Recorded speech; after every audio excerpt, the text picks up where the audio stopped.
Mesdames et messieurs, bonjour. 3,1 milliards de nos francs CFA, c'est le montant que sollicite la Haute Autorité de l'Audiovisuel et de la Communication HAC pour ses activités au cours de l'année 2025, informe le coopérant. Le journal rapporte que le président de cette institution est passé défendre devant les députés son projet de budget devant permettre de concrétiser de nobles ambitions au profit de l'institution et des acteurs des médias. Selon le journal, Édouard Locaux a entretenu les représentants du peuple le mercredi 27 novembre passé et a à cette occasion démontré que cette prévision budgétaire vise la réalisation de plusieurs investissements majeurs. Mon confrère explique qu'il s'agit de développement des antennes régionales afin d'assurer une présence plus effective de la Haute Autorité de l'Audiovisuel et de la Communication sur l'ensemble du territoire national et de mieux répondre aux besoins spécifiques des différentes régions, la modernisation des équipements afin d'améliorer la capacité de surveillance et d'analyse des contenus médiatiques, le renforcement des capacités humaines à travers le recrutement de nouveaux personnels qualifiés et la formation continue des agents existants. Toutes choses qui sont indispensables pour faire face à l'évolution des métiers de la régulation. Si ce projet de budget de la HAC doit être validé pour son entrée effective en vigueur l'année prochaine, ça doit être grâce aux députés de la 9e législature qui, informe la tribune de la capitale, vont se pencher sur l'étude globale de la loi de finances gestion 2025 ce jeudi.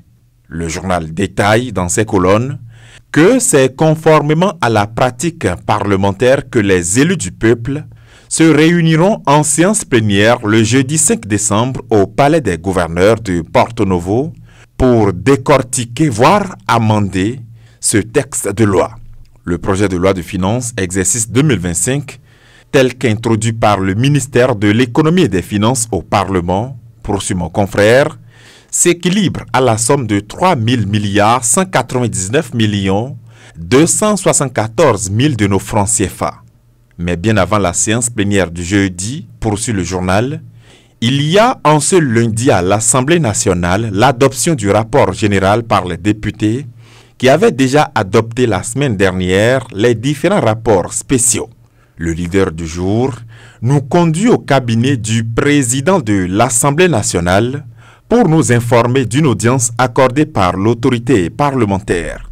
Mon confrère explique que le nouvel ambassadeur de l'Union européenne près le Bénin, Stéphane Mound, a été reçu par Louis Berounou-Vlavono dans la matinée de ce jeudi 28 décembre 2024. Pendant plus d'une heure, écrit le journal, les deux personnalités ont passé en revue les relations de coopération existantes entre le Bénin et l'Union européenne.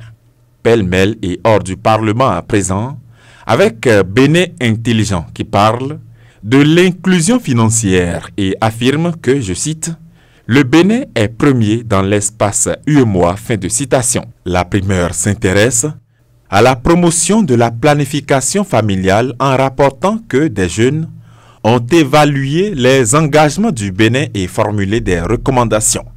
Nord-Sud Quotidien parle des crédits bancaires et informe qu'il y a une hausse des intérêts tandis que le journal Les 4 Vérités nous conduit au Sénégal avec en toile de fond les manifestations de commémoration des 80 ans du massacre de Thiaroye.